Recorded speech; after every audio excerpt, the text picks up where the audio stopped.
سارا دن، اس لیے کہ ذکر جناب عمر کا ہوگا پر راضی اللہ کے رسول ہوں گے صلی اللہ، تو جاگ کے بیٹھیں، خوش ہو کے بیٹھیں۔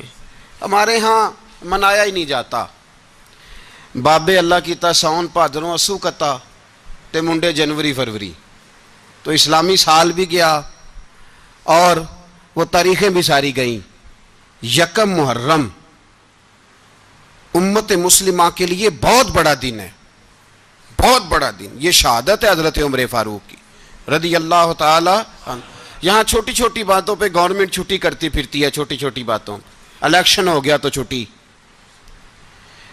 فلاں جگہ پہ تھوڑا سا کسی نے خبر دے دی کہ کوئی پریشانی ہے تو چھٹی، فلاں جگہ یہ ہو گیا تو چھٹی، یہاں تک کہ فلاں وزیر صاحب فلاں علاقے میں آئیں گے تو سارے علاقے کو چھٹی۔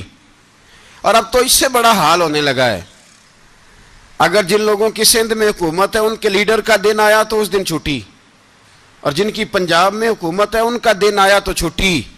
ہمارا مطالبہ ہے حکومت پاکستان سے، اگر سر اٹھا کے جینا چاہتے ہو تو یکم محرم کو چھٹی کیا کرو، اگر سر اٹھا کے جینا چاہتے ہو تو یکم محرم کو چھٹی کرو جناب عمر کے دن، اور ملت کے جوانوں کو بتاؤ کہ اگر عزت کی زندگی جینا چاہتے ہو تو اس طرح جیو جس طرح فاروق اعظم جی کے گئے ہیں، عزت اور وقار کی زندگی۔ جمہوریت حضرت عمر سے سیکھنی پڑے گی، حکومت کرنے کے طریقے حضرت عمر سے، رعایا کو سیکھنا پڑے گا کہ امیر کس طرح بنایا جاتا ہے اور امیر کس طرح کے ہوتے ہیں۔ یہاں لوگ ہمیں یورپ کی مثالیں دیتے ہیں، لوگ یہاں ہمیں آ کر کے امریکہ کی مثالیں، انہیں کیا پتا حکومت کیا ہوتی ہے، وہ کہتے ہیں جی وہ سائیکل پہ جاتا ہے ان کا حکمران۔ میں نے کہا وہ سائیکل پہ جاتا ہے؟ میرے عمر فاروق مدینے سے مکے گئے تھے تو پیدل ہی حج کرنے چلے گئے، پیدل ہی، اور جناب عمر فاروق رضی اللہ تعالیٰ عنہ عید کی نماز پڑھانے گئے، عید کی نماز عمر خطبہ عید دینے گئے۔ اور اس زمانے میں کون سا غریب ہے جو ننگے پاؤں جاتا ہو؟ کون سا غریب ہے جو مسجد ننگے پاؤں جاتا ہو؟ لوگوں نے تو 3 قسم کی چپلیں رکھی ہوئی ہیں، ایک مسجد جانے کی علیحدہ ہے، گھر پہننے کی علیحدہ ہے، شادی بیاہ پہ جانے کی چپل علیحدہ ہے۔ حضرت عمر فاروق رضی اللہ تعالیٰ عنہ نکلے عید کا خطبہ دینے کے لیے تو بیوی سے کہنے لگے جوتا، اس نے کہا صاحب اتنی دفعہ ٹوٹا ہے اب گانٹھا نہیں جا سکتا، اتنی دفعہ ٹوٹا ہے کہ اب دوبارہ پیمند نہیں لگ سکتے۔ تو حضرت عمر کہنے لگے چل کوئی حرج نہیں، بغیر جوتے کے ننگے پیر ہی چلتے ہیں، کوئی حرج نہیں۔ تو کہنے لگے لوگ کیا کہیں گے؟ فرمایا چپ کر، لوگ جس دن عمر نے یہ دیکھ لیا نا لوگ اس کے بارے میں کیا کہتے ہیں، اس دن عمر نہیں رہے گا۔ تو کہا پھر آپ کا نظریہ کیا ہے؟ فرمایا میرا نظریہ یہ ہے کہ رب رسول میرے بارے میں کیا کہتے ہیں، لوگوں کا کیا ہے؟ لوگ کل کسی کے بارے میں کچھ کہتے ہیں اور پرسوں کچھ کہتے ہیں، میرا نظریہ یہ ہے کہ رب رسول میرے بارے میں ننگے پیر عمر جا رہے ہیں۔ کون جی؟ میں بڑا ماڑا۔ اچھا جناب کیا غربت ہے؟ 10 قسم کے جوڑے لٹکے ہوئے ہیں کمرے میں اور پہننے کی فرصت نہیں، سویرے کیا پہننا ہے شام کیا پہننا ہے، 15 سوٹ کٹھے استری ہو کے لانڈری والا بھیج رہا ہے، اور تو غریب ہے، تو بہت بڑا غریب ہے۔ اس لیے کہ غربت پیسوں کی وجہ سے نہیں ہوتی، غربت تو دل کی ہوتی ہے۔ تو واقعی بڑا غریب ہے اور تو غریب ہی رہے گا۔ امیر تو عمر فاروق تھے جو ننگے پاؤں چلے گئے عید کی نماز پڑھانے، تو رستے میں جو ملا کہنے لگا عمر جوتا تو پہن لو۔ فرمایا تمہیں عمر کا جوتا نہ پہننے کا نقص تو نظر آیا ہے، کوئی حرج نہیں، اگر عمر کو کبھی بتانا ہوا تو وہ والا نقص بتانا جو عمر کی سیرت میں پیدا ہو، کردار میں پیدا ہو، وہ والا نقص بتانا، یہ چھوڑو جوتے آتے جاتے رہتے۔ ننگے پاؤں گئے، پاؤں دھوئے، نماز پڑھائی، لوٹ آئے۔ او بھائی یہاں تو ہمارا بناؤ سنگار اٹرنا، جتنی توجہ کپڑوں کی طرف ہے اتنی توجہ کبھی ہماری علم کی طرف ہوتی نا، جتنا ذوق شوق ہمارا بناؤ سنگار کی جانب ہے، اتنا بناؤ سنگار کبھی ہمارا اخلاقیات کی جانب ہوتا تو معاملات بڑی حد تک سنورے ہوئے ہوتے۔ حضرت سیدنا فاروق اعظم رضی اللہ تعالی اپنی زندگی کو ترتیب دیا، ایک دن بھی خلافت نہیں مانگی اللہ سے۔ حضرت عوف بن مالک اشجعی ایک صحابی ہیں، حضرت عوف بن مالک رضی اللہ تعالیٰ عنہ فرماتے ہیں کہ جناب ابو بکر صدیق کا زمانہ تھا تو میں نے خواب دیکھا، میں نے خواب میں جناب عمر کو دیکھا اور میں نے دیکھا کہ کوئی کہنے والا کہہ رہا ہے کہ عمر وہ ہے کہ اللہ کے رستے میں کوئی اسے جتنا مرضی برا بھلا کہے یہ پرواہ نہیں کرتا. کس کے رستے میں؟ بولے سارے. اس کا مطلب ہے اللہ کے رستے میں لوگ برا بھلا بھی. قرآن مجید نے کہا وَلَا يَخَافُونَ لَوْمَةَ لَائِمٍ. کچھ لوگ ایسے ہیں جو برا بھلا کہنے والوں کی پرواہ نہیں کرتے. آپ یقین کریں اگر پرواہ شروع ہو جائے نا تو دین کا کام ختم ہو جائے. نہ کوئی تقریر کرے، نہ کوئی تدریس کرے، نہ کوئی پیری مریدی کرے، ختم ہو جائے اگر باتوں کی پرواہ ہو. لیکن وہ پرواہ، حضرت عوف بن مالک اشجعی کہتے ہیں میں نے خواب میں دیکھا کہ عمر وہ ہے جو کسی کی پرواہ، اور دوسری بات میں نے یہ دیکھی کہ عمر خلیفہ بنے گا، اور تیسری بات میں نے خواب میں یہ دیکھی کہ عمر شہید بھی کیا جائے گا، عمر شہید بھی ہوگا. یہ میں نے 3 باتیں خواب میں دیکھی. فرماتے ہیں میں نے آ کے خواب حضرت ابو بکر صدیق کو سنائی. وہ خلیفہ تھے. وہ کہنے لگے ٹھہر جا، میں عمر کو بلاتا ہوں، اس کے سامنے دوبارہ سنانا. اس کے سامنے. فرماتے ہیں میں نے بلایا حضرت عمر فاروق کو، آ کے بیٹھے. خواب شروع ہوا. کہا ایک بات تو میں نے یہ دیکھی کہ آپ ملامت کرنے والے کی پرواہ نہیں کرتے. دوسرا آپ خلیفہ بنے گے. جناب عمر کہنے لگے چپ کر، ابو بکر کے سامنے ہی کہہ رہا ہے، چپ کر، خلیفہ کے سامنے ہی کہہ رہا ہے. تو حضرت ابو بکر صدیق کہنے لگے عمر اسے کہنے دو، مجھے لگتا ہے رب کی رضا یہی ہے کہ میرے بعد اگر مصطفیٰ کا منبر ملے تو عمر کو ہی ملے. اسے کہنے دو. یار یہاں تو لوگ ڈینگے مارتے ہیں، یہاں تو لوگ دعوے کرتے ہیں میرے سامنے فلانے کو بھی بٹھاؤ، فلانے کو بھی بٹھاؤ، اس کو کیا پتا، اس کو کیا پتا. یہ تو بڑکے مارنے کا دور ہے. حضرت عمر رضی اللہ تعالیٰ عنہ کو تیسری بات کہی. حضرت عوف بن مالک نے کہا آپ شہید کیے جائیں گے، میں نے خواب دیکھی ہے. نیک لوگوں کے خواب بڑی حد تک سچے ہوتے ہیں. کہا میں نے خواب دیکھی ہے. تو حضرت عمر کہنے لگے شہید تو دلیر لوگ ہوتے ہیں، شہید تو دلیر، جسے سارا زمانہ دلیر کہہ رہا ہے وہ اپنے بارے میں کیا کہہ رہے ہیں؟ کہتے ہیں شہید تو دلیر. میں تو کاہل سا آدمی ہوں، سست آدمی ہوں، میں تو اتنا کام ہی نہیں کرتا. تو یہ خواب تو نے جو دیکھا ہے نا پھر سے دیکھنا. تو ابو بکر صدیق فرمانے لگے عاجزی نہ کر، انکساری نہ کر، تو جو کہہ رہا ہے ٹھیک کہہ رہا ہے، لیکن مجھے سن کے شکر بھی ہوا ہے اور افسوس بھی ہوا ہے. افسوس اس بات کا کہ تیرے جیسا بطل عظیم چلا جائے گا، اور شکر اس بات کا کہ رب تجھے زندگی بھی اعزاز والی دے گا، اور شہادت کی موت دے کے اللہ تجھے موت بھی عزت والی عطا فرمائے گا. اللہ موت بھی تجھے عزت والی دے گا، تجھے کاہلوں جیسی موت اللہ. حضرت فاروق اعظم رضی اللہ. او بھائی یہاں تو اس زمانے کا سب سے بڑا مسئلہ پروٹوکول ہے. لوگوں کو پتہ ہوتا ہے کامل پیر ہے، کامل مرشد ہے، لوگ نہیں جاتے. میں کسی کا مرید ہو جاؤں میرا پروٹوکول کدھر گیا؟ پتہ ہوتا ہے یہ کامل استاد ہے، میں اس کے پاس بیٹھوں گا تو میری تربیت کرے گا، لیکن لوگ شاگرد نہیں بنتے. میں کدھر گئی؟ یہ جو پروٹوکول کی مصیبت ہے نا، اس نے بڑے بڑے لوگ زیرو کر دیے، بڑے بڑے لوگ. اور یہ مت سمجھے کہ آپ کا وزیر اعظم پروٹوکول لیتا ہے یا آپ کا صدر پروٹوکول، وزراء، ایسی کوئی بات نہیں. ہم چھوٹے طبقے سے لے کر بڑے سارے پروٹوکول کے قائل ہیں. ہمارا تو داماد بھی کہتا ہے کہ مجھے پوچھا نہیں میں تمہارے گھر کیوں آؤں. ہمارا تو بھائی ہر شخص اعلان کرتا ہے پروٹوکول کا، فلانے نے عزت نہیں دی تو واپس آ جاؤ، فلانے نے سلوٹ نہیں کیا تو واپس آ جاؤ. لوگ جہاں سلوٹ کرنا چاہیے وہاں بھی سلوٹ کرانے کے قائل ہیں. پر حضرت عمر رضی اللہ تعالی، حضرت عمر کی سادگی اور پھر جناب عمر کی عاجزی، جب انسان اپنے اوپر سوار کر لیتا ہے نا، سوار کر لیتا ہے. میں بدکار پرانا خادم، کسے در ملی نٹ ہوئی، تے واصف یار نے نظر جو کیتی تے واصف ہی ہو. میں اکثر سوچتا ہوں حضور نے جہاں بھی کہا نا، فرمایا میرے بعد نبی ہوتے تو خطاب کے بیٹے عمر ہوتے. حضور نے فرمایا عمر جس رستے سے جاتا ہے شیطان وہ رستہ بدل جاتا ہے. نبی پاک صلی اللہ علیہ وسلم نے فرمایا میرا عمر وہ ہے کہ اس کی زبان پر حق جاری ہے. حضور علیہ السلام نے فرمایا 950 سال حضرت جبریل میرے عمر کی شان بیان کریں تو ان کی عظمت ختم نہیں ہوتی.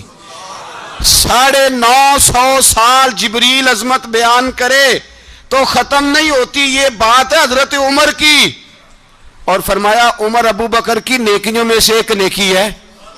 یہ شان ہے اب عمر فاروق رضی اللہ تعالیٰ عنہ کی. حضور نے فرمایا میرے بعد نبی ہوتے تو عمر ہوتے. جس گلی سے عمر آئے شیطان رستہ بدل جائے. میرے عمر فاروق کی شان 950 سال بیان ہو تو ختم نہ ہو. عمر کی زبان پر اللہ حق بیان کرتا ہے, جو عمر کہتا ہے وہی رب کر دیتا ہے. حضور ساری زندگی فضیلتیں بیان کرتے رہے. عمر جواب میں کیا کہتے ہیں؟ کوئی بتائے نا کہ یہ والی حدیثیں کبھی عمر نے بھی روایت کی ہوں کہ حضور نے میرے بارے میں یہ کہا ہے. یہ روایتیں وہ روایت نہیں کرتے. ان سے جب لوگ کہتے عمر تیری بڑی بات ہے تو عمر رو پڑتے, کہتے میں تو اونٹ چرانے والے باپ کا بیٹا ہوں, میں تو اونٹ چرانے والے باپ کا بیٹا. اونٹ چرا, اس سے آگے عمر گئے ہی نہیں ساری زندگی, اس سے آگے لفظ ہی نہیں ادا کی. اور میں تو بھائی اونٹ چرانے والا, میرا باپ تو اونٹ چرایا کرتا تھا, 10 اونٹ تھے, میری ڈیوٹی ہوتی تھی, سنبھالے نہیں جاتے تھے, ابا ڈنڈوں سے مارتا تھا. ساری زندگی عمر حج کرنے گئے, ایک خشک تنا کھجور کا عمر فاروق رضی اللہ تعالیٰ عنہ نے اس کو اپنے کلاوے میں لیا, رونے لگے. لوگوں نے کہا عمر کیا ہوا؟ فرمانے لگے یہاں میں اونٹ چرایا کرتا تھا, یہاں میں اونٹ چراتا تھا, 10 اونٹ سنبھالے نہیں جاتے تھے. دیکھو رسول اللہ کی شان, آج ساری امت چلانے کا طریقہ عطا فرما دیا ہے. ساری نظریے سے پیار.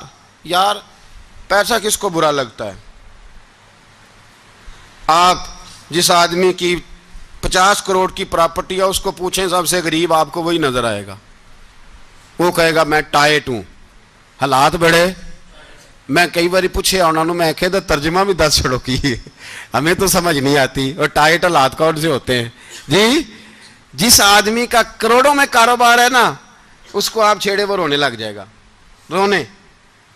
تو کئی میں نے ایسے دیکھے ہیں کرائے کا مکان ہے, ان سے پوچھیں صاحب کیا حال ہے, تو کہتے ہیں جتنی اللہ نے شان والی زندگی ہمیں عطا کی ہے کسی کو نہیں دی ہوئی. اس کا مطلب ہے خوشی بھی یہی ہے اور غم بھی یہی. اندر سے خوشی ہے, اندر سے ہی. تو نے اگر راضی رہنا ہے تو ادھر سے رہنا ہے, ناراض رہنا ہے تو بس اپنے آپ کو خوش رکھے گا تو ہو جائے گا. سارے صحابہ مل کے آئے, کہنے لگے عمر فاروق سے کہنا ہے نبی پاک کے زمانے میں تو ظاہراً غربت تھی, ابو بکر کے دور میں بھی غربت تھی, اب تو بڑا مال ہے. عمر سے سفارش کرو کہ عمر نیا کرتا پہنا کرے. ملکوں کے سفیر آتے, عمر وہی پھٹی پرانی چادر اوڑھ کے اور وہی کئی جگہ پہ پیوند لگے سوٹ پہن کے سفیروں کے سامنے بیٹھ جاتا ہے. عمر کو مشورہ دو, طے ہو گئی بات. سب نے جب مشورہ دے لیا تو سارے کہنے لگے یہ بتاؤ شیر کی مونچھ کو ہاتھ کون لگائے گا؟ کہنا کس نے ہے؟ بندہ بھی تو ڈھونڈو نا. نے کہا جناب میرا یہ خیال ہے کہ مولا علی شیر خدا کہیں گے, کیونکہ جس شخص کی عمر کو سب سے زیادہ حیا کرتے دیکھا وہ شیر خدا مولا علی ہیں رضی اللہ تعالی علی کہیں گے. اس لیے کہ جناب علی تو کئی دفعہ جب گفتگو کرتے تھے تو حضرت عمر چپ کر جاتے تھے اور فرماتے تھے علی نہ ہوتا تو میں ہلاک ہو جاتا. تو کہا علی سے کہو. جناب علی شیر خدا کو بلایا, کس کام کے لیے جی؟ اللہ اکبر. یہ ذرا آپ نے اس دور پہ اس بات کو ذرا لاکا جناب ان سے کہیں کہ زیادہ نہیں, ایک کرتا نیا پہن لے. سفیر آتے ہیں, وزیر آتے ہیں تو ایک کرتا نیا پہن لے. حضرت علی کو بلایا, آپ فرمانے لگے کوئی اور بات ہوتی تو میں کہہ دیتا, یہ والی میں نہیں کہہ سکتا. کوئی اور ہوتی تو میں عمر کو کئی دفعہ کہہ دیتا ہوں, جلال میں بھی تو سن, یہ والی میں نہیں کہہ سکتا. میں تمہیں ایک مشورہ دیتا ہوں. کہا وہ کیا؟ کہنے لگے سیدہ عائشہ صدیقہ سے کہو, وہ مومنوں کی ماں ہیں, عمر ٹالے گا نہیں. اماں جی سے جا کے کہا اماں جی نیا کرتا عمر سے کہیں پہن لیں, وزیر آتے ہیں بڑے بڑے لوگ تو چلو کوئی حرج نہیں. اماں جی نے کہا اچھا کوئی بات نہیں میں بلا لیتی ہوں. جناب عائشہ نے پیغام بھیجا. جب خادم نے کہا نا مصطفیٰ کے گھر سے پیغام آیا ہے, تو 20 لوگ بیٹھے تھے. عمر کانپتے ہوئے اٹھے, کانپتے دوڑے. حضرت عائشہ پردے میں تھی تو فرماتی ہیں عمر اتحیات کی حالت میں بیٹھ گئے. کہا اماں جی دیر تو نہیں ہو گئی مجھے آنے میں؟ کہا نہیں ٹائم پہ آ گئے ہو. کس لیے بلایا تھا؟ کہا عمر دیکھو غربت کے معاملات اور ہوتے ہیں, جب اللہ آسانی دے تو کوئی چیز استعمال کرنا حرام نہیں ہوتی, اگر حرام ہے تو بتاؤ. کہا نہیں اماں جی حلال ہی ہے.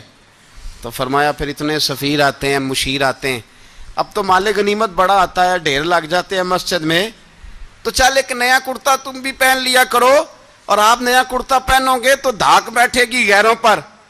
تو صحابہ کا مشورہ ہے کہ آپ نیا لباس پہنے. اماں جی کہتی ہے میں نے حکم دیا تو عمر چپ کر گئے, گردن جھک گئی. تھوڑی دیر کے بعد سیدنا عمر فاروق نے سر اٹھایا تو داڑھی پہ آنسو گر رہے تھے, رو پڑے.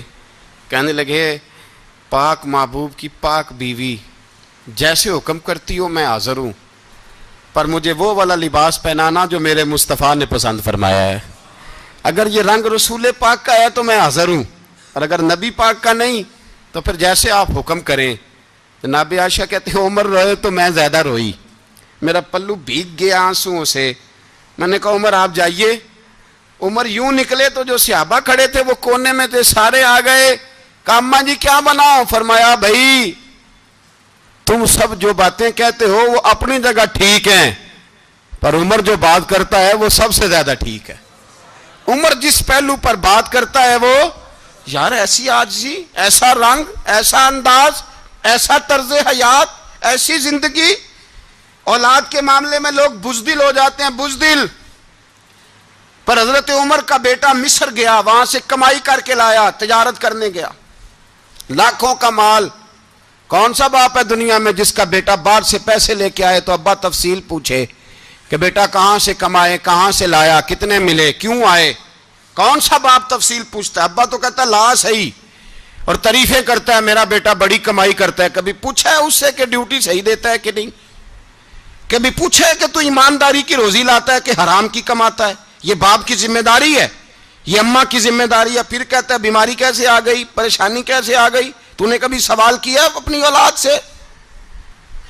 حضرت عمر فاروق رضی اللہ تعالیٰ عنہ کا بیٹا مصر سے پیسے کما کے لایا تو جناب عمر نے بلایا, فرمایا بیٹے اتنی تو تیرے پاس راس ہی نہیں تھی, تھوڑے سے تو پیسے لے کے گیا تھا, اتنی کمائی کیسے ہو گئی؟ اتنے تو پیسے نہیں تھے صاحب, کہاں سے کمائی لائے؟ اس نے کہا ابا جی وہ جو میرے چچا ہے نا مصر کے گورنر, آپ کے دوست, انہوں نے میری مدد کی ہے. فرمایا جتنے لوگ گئے تھے سب کی ہے مدد اس نے؟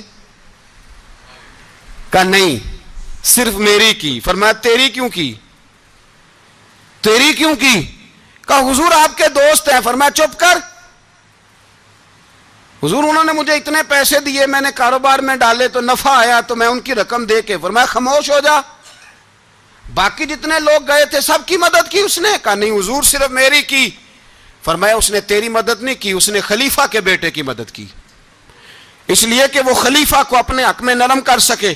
فرمایا آدھا مال تیرا ہے, آدھا مال غنیمت کا ہے, مال خزانہ کا ہے, مسلمانوں کا ہے, اس لیے کہ تو جو وہاں سے مال کما کے لایا ہے وہ اپنے باپ کے خلیفہ ہونے کی وجہ سے کما کے لایا ہے, لہذا رکھ ادھر. یہاں کہتے ہیں کدھر سے آیا, کیسے آیا, کون سا حساب دیں, کیا کریں؟ او بھائی حضرت عمر رضی اللہ تعالیٰ عنہ کا اپنی اولاد کے بارے میں یہ رنگ ہے.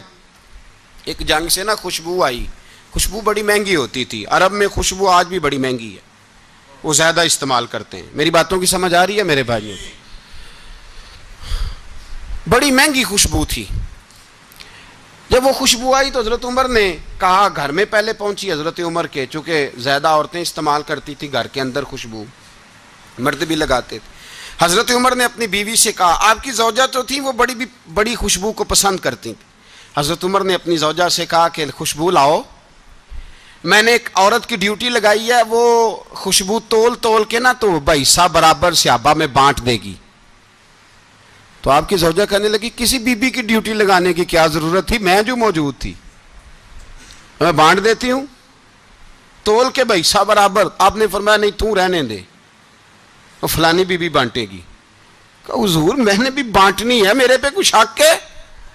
آپ نے فرمایا نہیں, تو تفصیل نہ پوچھ, تو خوشبو دے دے, کوئی اور بانٹے گی. خاتون خانہ تھی نا, کہنے لگی نہیں مجھے بھی آج آپ کو بتانا ہی پڑے گا کہ کوئی جو بانٹ سکتی ہے تو میں کیوں نہیں بانٹ سکتی. زوجہ کہتی عمر نے بات کی تو میری چیخیں نکل گئیں. حضرت عمر فرمانے لگے جب تو خوشبو بانٹے گی نا تیرے ہاتھوں کو بھی لگے گی, تیرے دوپٹوں کو بھی لگ جائے گی, اگر رب کریم نے مجھ سے سوال پوچھا کہ عمر خوشبو تو مسلمانوں کی تھی، تیری بیوی کے دوپٹے کو کیوں لگ گئی، تو میں اللہ کے حضور کیا جواب دوں گا؟ اگر اللہ نے یہ سوال کیا کہ تیری بیوی نے کیوں لگائی، وہ تو حصہ تھا مسلمانوں کا، تو تو نے تیری بیوی نے کیوں لگائی؟ تو فرمایا میں نہیں چاہتا کہ اللہ کے حضور مجھے اور تجھے باز پرس ہو، لہذا کسی اور کو بانٹنے دے۔ زوجہ روئی اور تڑپ کے کہنے لگی عمر مجھے لگتا ہے صبح قیامت بھی تیری بیوی ہونے کی وجہ سے اللہ مجھے جنت عطا فرما دے گا، تیری زوجہ ہونے کی برکت سے۔ بھائی یہ معیار رکھا، خدا کی قسم ایسا شخص تاریخ میں دوبارہ نہیں آیا۔ اتنا بڑا آدمی، اتنا بڑا شخص، اتنا بڑا آدمی، اور پھر رنگ یہ ہے کہ عمر 22 لاکھ مربع میل کا حکمران، 22 لاکھ، اور کھجور کے درخت کے نیچے مٹی کا ڈھیلا لے کے سو گئے ہیں، پرواہ کوئی نہیں، کوئی مسئلہ ہی نہیں۔ 2 غلام ساتھ بیٹھے تو ایک روٹی حضرت عمر نے گھر سے منگوائی، تھوڑا سا سرکہ، تو غلام کہنے لگے ہم نے بھی کھانی ہے۔ فرمایا کوئی حرج نہیں، روٹی کو پیٹ بھر کے کھانا ضروری تو نہیں، 3 حصوں میں بانٹ لیتے ہیں۔ ایک آدمی آیا ہوا تھا مصر کا رہنے والا ملنے کے لیے، اس نے پوچھا عمر کدھر ہے، تو کہا وہ ادھر جاؤ مسجد میں بیٹھے ہوں گے، اور واپس آیا تو کہنے لگا وہاں تو 3 غلام بیٹھے ہیں، ایک روٹی بانٹ بانٹ کے کھا رہے ہیں، لگتا ہے کئی دنوں سے روٹی نہیں ملی۔ کہا 3 غلام تو کوئی نہیں، وہاں 2 ہی تھے، تیسرے تو امیر المومنین تھے۔ اس نے کہا نہیں نہیں 3 غلام ہیں، کپڑے بھی ایک طرح کے پہنے ہوئے ہیں، بلکہ 2 کے تو پھر صحیح ہیں، تیسرے کے تو زیادہ ماڑے ہیں، کپڑے بھی ایک طرح کے، کھانا پینا بھی ایک طرح کا، اور ان کا نشست برخاست بھی ایک طرح کی ہے، لہذا کوئی فرق نہیں۔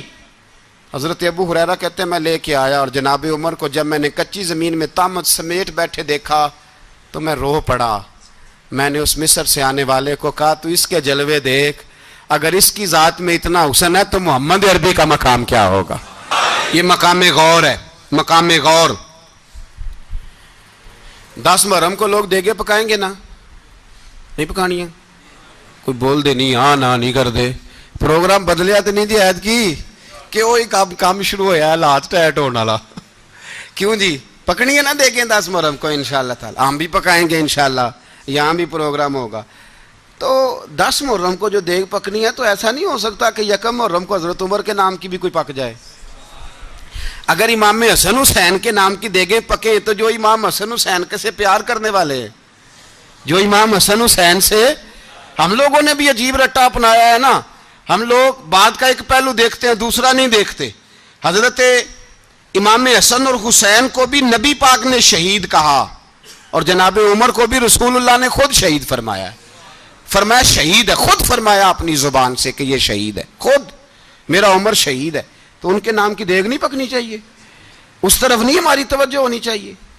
اور اہل بیت نبو، یہ بات میں پہلے بھی کرتا ہوں آج پھر کرنا ضروری سمجھتا ہوں، اہل بیت کا پیار، سن لو کان کھول کے، اہل بیت کا پیار اگر ہمیں کسی نے سکھایا ہے تو سیدنا عمر فاروق نے سکھایا ہے۔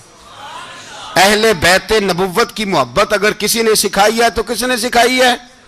بول کے بتائیے، حضرت عمر نے۔ اہل بیت کا پیار ہمیں حضرت عمر نے بول کر کے سکھایا ہے۔ بھائی یاد رکھیں، کسی کی طاقت نہیں تھی دم مارنے کی حضرت عمر کے سامنے، طاقت ہی نہیں تھی، کیسر و کسرا کانپ جاتے تھے، جرأت ہی نہیں کرتے تھے حضرت۔ اور ہمارے تو تعلقات بڑے ہیں نا غیروں سے۔ حضرت ابو موسیٰ اشعری رضی اللہ تعالیٰ عنہ فرماتے ہیں میرا منشی سائی تھا، وہ کاتب کہتے تھے وہ لوگ، میرا حساب کتاب عیسائی تھا۔ تو فرماتے ہیں ایک دن میں نے وہ سارا حساب کتاب لین دین کے حضرت عمر کو دکھائے تو فرمانے لگے جس نے لکھے ہیں اس کو بلاؤ۔ کہنے لگے حضور مسجد نہیں آ سکتا۔ کیوں نہیں آ سکتا؟ کہنے لگے وہ عیسائی ہے۔ کہتے ہیں حضرت عمر جلال میں آ گئے۔ آپ فرمانے لگے جنہیں رب دور کرتا ہے تم کیوں قریب کرتے ہو؟ جنہیں اللہ دور کرتا ہے۔ فرمایا تم غیروں کو اگر عہدے دو گے تو اپنوں کا کیا بنے گا؟ اگر تم غیروں کو عہدے دو گے تو اپنوں کا، یہ سوچ ہے جو آج برما کے مسلمانوں کے لیے بھی ضروری ہے۔ کہا اگر تم غیروں کو عہدے دو گے تو اپنوں کا۔ ہم نے غیروں کو عہدے دیے تو دیکھا نا اپنے کس طرح کاٹے جا رہے ہیں۔ غیروں کو جو عہدے دے دیے یارانے سارے غیروں سے، روز دعویٰ ہوتا ہے چین ہمارا سجن ہے، چین ہمارا دوست ہے۔ او بھائی دوست ہے تو اس سے کہو نا کہ برما تو تمہاری ایک چھوٹی سی ریاست ہے, چین کے بغیر تو وہ سانس بھی نہیں لے سکتا, اس کو کہو نا اس حکومت پہ دباؤ ڈالے. لیکن ہم لوگوں نے غیروں کو عہدے دیے تو اپنے پس گئے. حضرت عمر کہتے تھے ذمی کا ہم ادب کریں گے, ذمی کافر کا ہم, ایسا کافر جو مسلمان ریاست کو قبول کرے, بدامنی نہ پھیلائے. ایک آدمی کو آپ نے دیکھا آنکھوں سے نابینا ہے اور بھیک مانگ رہا ہے, تو حضرت عمر کو نظر آ گیا, فرمایا کون ہو؟ اس نے کہا میں یہودی ہوں. فرمایا بھیک کیوں مانگتے ہو؟ کہا جب تک تندرست تھا مسلمانوں کو جزیہ دیتا تھا, بوڑھا ہو گیا ہوں کیا کروں. حضرت عمر نے گھوڑے کی پشت پہ بٹھایا, کافر کو گھوڑے کی پشت پہ بٹھایا اور بٹھا کے مدینے لائے. حضرت علی شیر خدا وزیر خزانہ تھے, فرمایا علی اس کا وظیفہ جاری کرو. کہا یہ کون ہے؟ فرمایا یہ یہودی ہے لیکن یہ ہمیں جزیہ دیتا رہا, بوڑھا ہو گیا بیچارہ, بھیک مانگنے پہ مجبور ہے, ہماری حکومت کے اندر رہتا ہے, اس کا پورا وظیفہ جتنا خرچہ اتنا وظیفہ لگاؤ. حضرت علی کہتے ہیں میں وظیفہ لگا رہا تھا اور وہ میرے نبی کا کلمہ پڑھ رہا تھا, وہ رسول اللہ کا کلمہ پڑھ رہا تھا. یہ مزاج, یہ نہیں کہ کافر. حضرت عمر نے گورنروں کو خط لکھے تھے کہ زبردستی کسی کو مسلمان نہیں کرنا, جہاں ان کی عبادت گاہیں بنی ہو گرانی نہیں, کوئی مندر کوئی گرجا ضائع نہیں کرنا. اسلام سب کو جینے کا موقع دیتا ہے, پر بے ایمانو ظالموں بدذاتوں تمہیں یہ کہتا ہے کہ ہم تمہیں جینے کا موقع دیتے, تم بھی مسلمانوں کو جینے کا موقع دو. یہ جہاں بستے ہیں جہاں رہتے ہیں انہیں وہاں جینے کا موقع دو, انہیں بھی اللہ اکبر کہنے کا موقع دو, انہیں بھی قرآن پڑھنے کا موقع دو, انہیں بھی رسول اللہ پر درود پڑھنے کا موقع دو. ہمارے ملک میں عیسائی اپنی مرضی سے کھلے عام تبلیغ کرتے ہیں, یہاں تو چینل چلائے ہیں عیسائیوں نے. کسی مذہبی جماعت نے کبھی جلوس نکالا ہے کہ عیسائیوں کا چینل بند کرو؟ بولے نکلا ہے کہ نہیں نکلا؟ کتنے ظلم کی بات ہے. ہم جب غیر کو اتنا تحفظ دیتے ہیں, اتنا تحفظ دیتے ہیں, ہم نے دیکھا ہے مجھے 20 لوگوں نے عید پہ ٹیلی فون کیے کہ عیسائیوں کو قربانی کا گوشت دے لیں, مجبور ہیں جی, دروازے پہ آ گئے ہیں, ہمارے کام کاج کرتے ہیں. 20 لوگ, عام آدمی کے دل میں ان کا اتنا جذبہ ہے, وہ مسائل کا بیان کرنا ایک علیحدہ بات, لیکن ہمارے دل کافر کے حق میں بھی نرم ہو جاتے ہیں. تم کس قدر زیادہ بے ایمان ہو اور کفر کس قدر زیادہ ذلیل ہو گیا ہے کہ مسلمان کے حق میں نرم ہوتا ہی نہیں. اور اس سے بڑے ذلیل وہ ہیں جو ان ذلیلوں کے سپورٹر ہیں, وہ کسی عرب ملک کے حکمران ہو یا کسی اور جگہ کے, وہ بڑے ذلیل ہیں جو ان ذلیلوں کے سپورٹر ہیں, جو برما کی بچیوں کے قتل پر اپنی حکومتیں چمکا رہے ہیں. انہیں شرم نہیں آتی, اس قدر مسلمان تڑپا ہے لیکن ان بے غیرتوں کو ذرا ہوش نہیں آئی. اور یہ ان کے کماش, ان کے دلال جو ہر جگہ ان کی سپورٹ کر کے اپنی حکومتیں قائم کرتے ہیں, بے ایمانوں کو پتہ نہیں کہ کب ان پر اللہ کا عذاب اترے گا اور کس طرح ان کے پرخشے اڑیں گے. تمہیں اپنی ذلت اور رسوائی نظر نہیں آ رہی کہ زمین کس طرح تمہارے لیے تنگ ہو گئی ہے؟ اس سے زیادہ اور تمہاری رسوائی کیا ہوگی؟ ڈرو اللہ سے. اور یہ تو دنیا کا عذاب ہے. ان بطش ربک لشدید, میرا رب کہتا ہے قیامت تو قائم ہونے دے. جتنا سخت تیرے رب کی پکڑ ہے اتنی کسی دوسرے کی ہو سکتی, یاد رکھیں. اور تھوڑا احتیاط کریں ہم سب لوگ بھی, جو ہم لوگ آدھی زبان بول کے بھی ان کی سپورٹ کرتے ہیں. اب شرم آنی چاہیے ہمیں ان حکومتوں کی سپورٹ کرتے جو مسلمانوں کی لاشوں کے اوپر حکومتیں قائم کرتے ہیں, شرم آنی چاہیے. بہرحال بات دور نکل جائے گی اور میں اپنے مضمون پہ رہتا ہوں. اہل بیت کا پیار اگر سکھایا ہے تو جناب عمر نے سکھایا ہے رضی اللہ تعالی عنہ. امام حسن ملنے, آپ یقین کریں میں جب اس واقعہ کو پڑھتا ہوں تو میرا دل جھوم جاتا ہے. میں کہتا ہوں یار ڈاڈا ہونا اپنی جگہ پہ, عشق ہونا اپنی جگہ پہ, انسان کا باوقار ہونا اپنی جگہ. جہاں کھڑے ہونا تھا وہاں یہ کھڑے ہوتے تھے اور جہاں جھکنا تھا وہاں یہ. ان لوگوں میں اقبال نے کہا تھا تیری نگاہ ناز سے دونوں مراد پا گئے, عقل غیاب و جستجو عشق حضور و اضطراب. جہاں اگر آیا ہے سامنے کیسر و کسرا تو عمر جیسا دلیر کوئی نہیں, اگر سامنے آیا ایران کا بادشاہ تو عمر جیسا تگڑا کوئی نہیں, اگر آیا ہے سامنے غسان کا بادشاہ تو عمر جیسا عادل کوئی نہیں. لیکن اگر علی کا بیٹا آیا ہے, اگر فاطمہ کے لال پارے آئے ہیں تو پھر فاروق اعظم سے جیسا محب کوئی نہیں, پھر ان سے جیسا پیار کرنے والا کوئی نہیں. اندر بیٹھے ہیں جناب عمر, اندر تنہائی میں کچھ وزیروں سے گفتگو ہو رہی ہے, میٹنگیں جاری ہیں. آپ کے بیٹے ملنے آئے جناب عبداللہ ابن عمر, ابا جی ملنا ہے, بات ٹھہرو, بات کر رہا ہوں, کوئی نہ اندر آئے. صاحبزادہ باہر کھڑا ہے. تھوڑی دیر گزری تو امام حسن بھی آ گئے. کون آئے؟ آپ کو جو ملے گا امام صاحب کا نام لینے سے, وہ سردار ہیں جنتیوں. کون آئے؟ سارے بولیے, امام حسن. تیری نسل پاک میں ہے بچہ بچہ نور کا, تو ہے نے نور تیرا سب گھرانہ. امام حسن آئے تو حضرت عبداللہ ابن عمر کو دروازے پہ کھڑے دیکھا. کہا امیر المومنین کہاں ہیں؟ کہنے لگے حضرت عمر کے بیٹے. کہنے لگے وہ اندر بیٹھے, کچھ میٹنگ ہو رہی ہے, اور انہوں نے کہا کوئی اندر نہ آئے, لیکن آپ جانا چاہیں تو چلے جائیں. آپ جانا چاہیں تو, تیری نسل پاک میں ہے بچہ بچہ نور, آپ جانا چاہیں تو چلے جائیں. تو انہوں نے کہا جب آپ باہر کھڑے ہیں تو مجھے کوئی اتنا ضروری کام نہیں, اور ابھی زور کی نماز تھوڑی دیر میں ہوگی, میں مسجد میں مل لوں گا امیر المومنین سے. یہ بات کہہ کے امام حسن چلے گئے. یار اتنی بڑی بات نہیں تھی, اتنی بڑی بات نہیں تھی. وہ میرے استادوں کا بیٹا بھی آئے تو کہا ٹھیک ہے جی وہ سوئے ہوئے ہیں, کوئی غرض نہیں یار, میں ٹھہر کے آ جاؤں گا. کوئی بڑی بات نہیں تھی, دیکھا جائے تو بڑی بات نہیں تھی, پر بات بہت بڑی تھی, اس لیے کہ یہ خالی حسن نہیں, یہ حسن ابن علی ہے, یہ حضرت فاطمہ کے لخت جگر. حضرت عمر باہر نکلے, عبداللہ ابن عمر سے پوچھا کوئی آیا تو نہیں؟ تو کہا حضور امام حسن آئے تھے. تو کہا پھر شہزادے کو اندر کیوں نہیں بھیجا؟ کہا میں نے کہا تھا. وہ کہنے لگے اگر امیر المومنین مصروف ہیں تو میں ظہر میں مل لوں گا. حضرت عمر رونے لگے. فرمایا بیٹے تو نے اچھا نہیں کیا. پھر مسجد نہیں گئے, سیدھے امام حسن کے دروازے دستک دی. امام حسن باہر آئے. کہا شہزادے آئے تھے تو ملے کیوں نہیں؟ تو امام حسن کہنے لگے حضور آپ کا اپنا بیٹا دروازے پہ کھڑا تھا, آپ کا اپنا بیٹا دروازے پہ کھڑا تھا, وہ منع بھی کیا تھا آپ نے, تو میں زور میں مل لیتا. حضرت امام حسن فرماتے جوش جذبات میں جناب عمر نے سر سے پگڑی اتار دی, جوش جذبات میں. کہنے لگے حسن میرے بیٹے کا اور آپ کا کیا مقابلہ؟ کیا اس کی ماں کا نام فاطمہ الزہرا ہے؟ کیا اس کی نانی کا نام خدیجۃ الکبریٰ ہے؟ کیا اس کے نانے کا نام محمد مصطفیٰ ہے؟ آپ کا اور اس کا کیا مقابلہ؟ پھر رو پڑے اور کہنے لگے بیٹے میں مکے کے صحراؤں میں اونٹ چرایا کرتا تھا, یہ جو میرے سر پر عزت کے بال ہیں یہ تیرے نانے کے اگائے ہوئے, میں مکے کے خبردار شہزادے خبردار. او بھائی اہل بیت نبوت کے ادب کا رنگ اگر سکھایا ہے تو سیدنا عمر نے سکھایا ہے. حضرت عمر فاروق اتھارٹی ہیں, اسلام کی اتھارٹی. یکم محرم حضرت عمر کی شہادت ہے. یہودی بول اٹھا, کافر بول اٹھا. اگر 6 مہینے عمر دنیا میں اور رہتے تو دنیا میں کوئی کافر موجود نہ ہوتا. 6 مہینے. اور جب اس بطل جلیل کا جنازہ اٹھا, اللہ بخاری پڑھیے نا, اللہم ارزقنا شہادتا فی سبیلک, اللہ بسترے کی موت نہ دینا, شہادت کی دینا.